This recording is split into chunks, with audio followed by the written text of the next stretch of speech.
Hi everybody, and welcome back to FANG Friday. This is Ross Healy, the Chairman of Strategic Analysis Corporation and a Senior Portfolio Manager at McNichol & Associates Asset Management. Last week, I observed that the S&P 500 had reached its super growth price, that's 3.5 times adjusted book value, with dead precision, I should have added, but had not broken out. And indeed, in the past week, the market has done almost nothing but retreat from that level, taking the NASDAQ 100 down with it.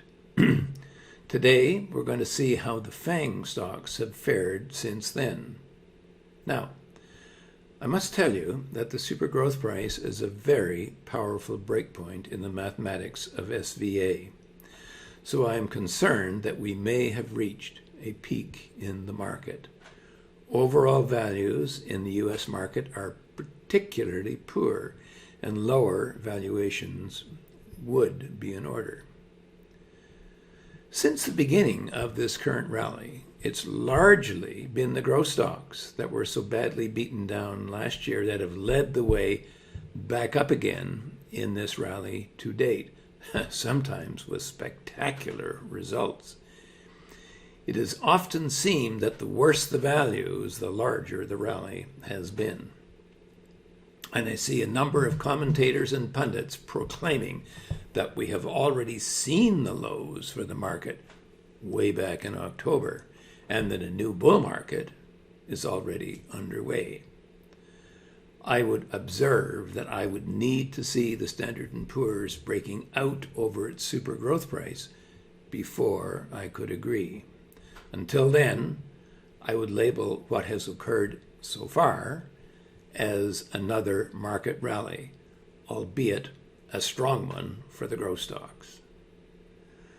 Last week, I noted that as the Standard & Poor's 500 is right there, as we were speaking, but that soon we would get a resolution to this conundrum. So far, the answer appears to be not a new bull market, just a strong rally. Now, before we take a close look at those FANGs and what's been going on, as always, I do like to say thanks to everyone who likes this video and all our subscribers. It really helps to grow our channel, and we appreciate it greatly. Okay, let's start off by taking a look at Amazon. And Amazon was coming right up to its bubble price after a nice bounce after its mid-super growth price. That's 5.5 times book value. Amazon hit there with dead precision and has promptly set right back. Now, I'm going to show you a very long-term picture of Amazon to show you why that hit at the mid-super growth price was so important as to the potential direction of the market. As you can see, all the way back here to the market lows in 2008-9, that was the last time that Amazon came down to the mid-super growth price with precision and rebounded. So, one of two things is true. Either Amazon has seen its bottom and the market has seen its bottom, or the MSG price is not going to hold, and a resumption of the bearish market from last year is going to resume. Netflix came with dead precision to its bubble price. And remember that I said to you, look, when you have a stock that has been in its bubble zone for some period of time, and it breaks below its bubble price and falls to its super growth price, which Netflix almost did, not quite, but almost, then it is very common for the rebound to carry all the way back to its bubble price. And that appears to be exactly what has happened. As a consequence, unless this stock can break out, I would have to say this is the end of the line for Netflix on this run. So we will keep this very much in mind and watch carefully to see if the bubble price will actually continue to repel the shares, as it very much appears to be right now. Alphabet had a nice breakout over its low super growth price. That's 4.5 times book value, but it has been trading with a good deal of uncertainty over this last little while. And of course, Alphabet was profoundly embarrassed recently with the failure of its AI entry. So we will have to watch this one very carefully. Well, the winner, as it were, in that little confrontation was Microsoft. Well, what's happened to Microsoft? Did it soar away? Well, actually, no. It also had a run, again, okay, see that what we call indecisive trading, indecisively breaking out over its HB1, but is pulling back towards it again. It will be very important for Microsoft to hold here. But as I say, this uncertain trading here, given how expensive the stock is, does concern me. If it fails here, I would not be holding the shares. Apple, now that we've got its new balance sheet and now that we are seeing how the market is responding to it, is failing to impress. Yes, the stock had a recovery off its low, but look, it has got up to its, well, what's now its HB6 price, and looks very much as if it doesn't want to go any further. And given how expensive that it is up here at 33 times book value, I'm not surprising.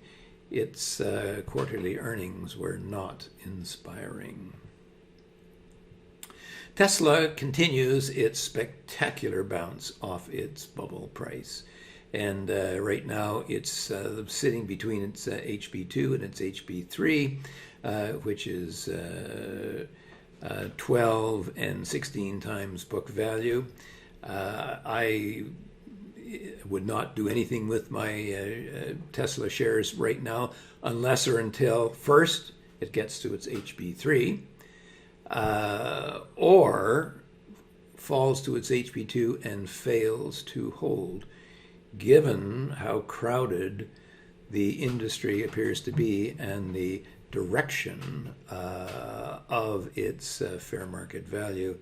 I would watch those two very, very closely. NVIDIA continues its rally. Remember, we never actually got that signal because a new balance sheet changed everything up as far as we were concerned. However, now that we've got a confirmed balance sheet in, we see that the stock is broken out over its HB4 and may get to its HB5. Industry conditions, I have to say, remain pretty grim, and I would be very, very cautious here. I think if the HB4 fails to hold, or if it can actually get up to its HB5, I would definitely take profits at that point. Finally, Meta. Well, Meta, of course, having hit an extreme low down at its growth price, and notice here what I'm going to show you here. Is the longer-term view, having fallen from its bubble price down to its growth price, or minus 73%, has been rallying nicely. I was concerned about the rally initially, but then I said, look, I think you should, when it broke out over its mid-growth price, I think you should buy the stock. Now, partway through the rally up to its super growth price, which, by the way, was all that I could see, all of a sudden Zuckerberg came in and kind of changed the parameters by saying that A, they were going to buy back a lot of stock, and B, he was going to focus on the profitability of the company. Well, what does that mean? Well, it means that that this fair market value line may get pulled back up again, okay, to its longer term trend, and the market has responded to that by jumping over the super growth rates and thereby, by the way, conveniently taking away the necessity of making a decision what to do if it gets there. So right now we'd have to say the stock is a hold and a buy, and if Zuckerberg is on the money, maybe it's got further to go. Now, to sum up what we've seen, first, Amazon is still trying to decide whether the bubble price is enough or if more is possible. This remains very much a to-be-announced situation. I would not choose to hold or own the stock unless it can break out over its bubble price, however. Last week, I rated Netflix as a weak hold, and I should have simply called it a sell at its bubble price. That's 7.4 times book. Unless or until it can break out. It has poor industry fundamentals, and its quarterly results were, in my opinion, weak, despite the market's apparent optimism. Until now, of course. What would I do now? Personally, I would probably let it go. I'm also optimistic, but very cautiously towards Microsoft and perhaps Alphabet, as they have both been dithering on either side of their recent breakpoints for some time, and neither has exactly enjoyed a stellar fourth quarter.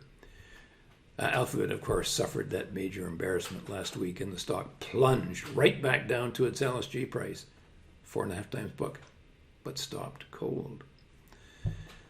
I would sell without hesitation if that valuation fails to hold.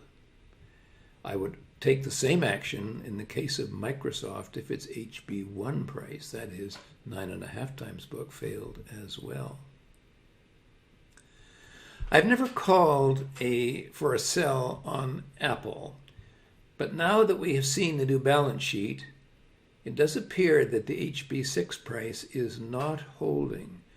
At 33 times book value, its intrinsic value does speak volumes to me, asking, what is this stock doing up here this high? I would personally not hold anything that looks like such poor value long term. Still safely in what I have termed my phantom FANG portfolio are first and foremost Tesla.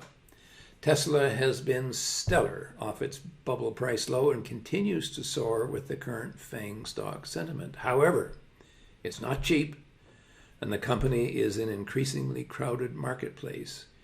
Keep the sell parameters that I outlined above in mind. NVIDIA keeps signaling that higher prices may lie ahead, although the industry parameters for the semiconductors appear to be increasingly horrible. I would sell if the HB4 price, that is 20 times book, failed to hold, or if the shares did manage to rise all the way to their HB5 price, that's 26 times book. Finally, Meta does look very promising, as we saw. If its super growth price fails, I would sell the shares, but otherwise the stock may well have further to go. I would conclude by asking, has the S&P 500 seen its peak? So far, that's all she wrote, and those bad news bears may be back in style again. For certain, the values in both the Standard & Poor's 500 and the NASDAQ 100 are far from being investment quality. For a little while, investors, or more likely the gamblers, have seized control of events. But unless or until the S&P is actually able to break out over its recent extreme, which was its super growth price, by the way, I would treat those speculative values with considerable caution. I will again end by noting that if you want to learn more about SVA and missed our introductory webinar, you can click on the link at the end of the video right here. For now, this has been Ross Healy, the Chairman of Strategic Analysis Corporation and a Senior Portfolio Manager at McNichol & Associates Asset Management, reminding you that nothing, including investing, is difficult if you have